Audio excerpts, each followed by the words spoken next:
Hi, good afternoon. Paul Eason with Berkshire Hathaway Home Services Real Estate in Michigan.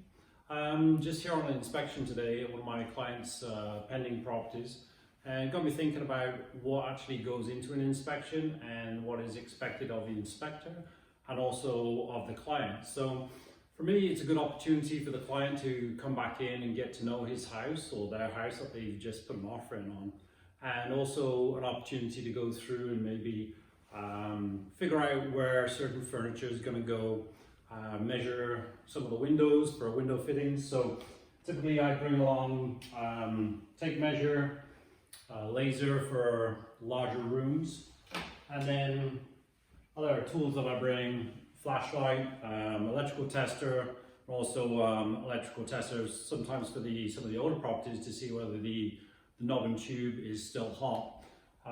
This property was built more recently, 2003, so the electrical testers probably not so necessary. But when the inspector gets here, they'll typically start on the exterior, look at the siding, look at the roof, look at the windows from the outside, and also the foundation. Oftentimes they will get up on the roof, take a look around up there, take a look at the shingle life to see whether there's any damage to the shingles or any of the boots that go around in the vent pipes, and report back on that. Then they'll move inside. Mechanicals are a big thing: furnace, water heater, and the electrical panel. So they'll take the front of the electrical panel off, look for any double taps in there or any potential health safety issues. From there, they'll once they've got in there, they'll take date codes of furnace, water heater, air conditioner to let you know how old that unit is, and whether that's likely to be a kind of capital expense that's going to hurt you later on. Then basic function of the rest of the house: look at the windows, whether they operate, they open, they close, and seal. Sometimes you have a double pane unit where it has the seal around the outside is gone, so you have that foggy look on the windows. So that's another cost for the new owner. From there, the appliances in the kitchen, we'll check operation of the dishwasher, the range to make sure they're working. Then into the bathroom, if there's a whirlpool tub, we'll try and get that going, make sure that it works so there's no expense for the buyer or unexpected expenses. And then a general look around the house, looking for any water damage in the ceilings, especially underneath the toilet, maybe on a lower level. They can hit the ceiling with an infrared camera and just make sure there's no moisture in that in the ceiling, which would indicate that there's a leak or an active leak with the toilet.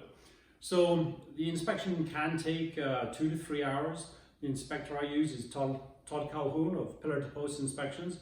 He's done some great work for me in the past years over many inspections, and he will actually print the report and walk through the report with a client. So the client can be there for the full inspection and shadow the inspector, or they can come towards the end and then just get the abbreviated summary. But I always think it's good for the agent to be here for any negotiations after the inspection, but also for the client to be here so they can understand what they're buying and understand any potential issues. So we're not here to nickel and dime the sellers. We're here to look for any major problems that the inspector finds on the house that I haven't found through my walkthrough. Typically I catch probably 80 to 90% of those issues. I don't get up in the attic, the inspector does. And he'll be looking for, say, maybe some mold up in the attic, and in the basement I bring my flashlight, take a look around for any potential mold or termite issues potentially. So that kind of wraps it up in a nutshell. You'll have a 30-40 page report at the end to review, and you'll review that with me, the agent, and from there we'll either proceed with the purchase or go through further negotiations with a listing agent. So any questions, look me up online and I'll be happy to answer them for you. Thanks.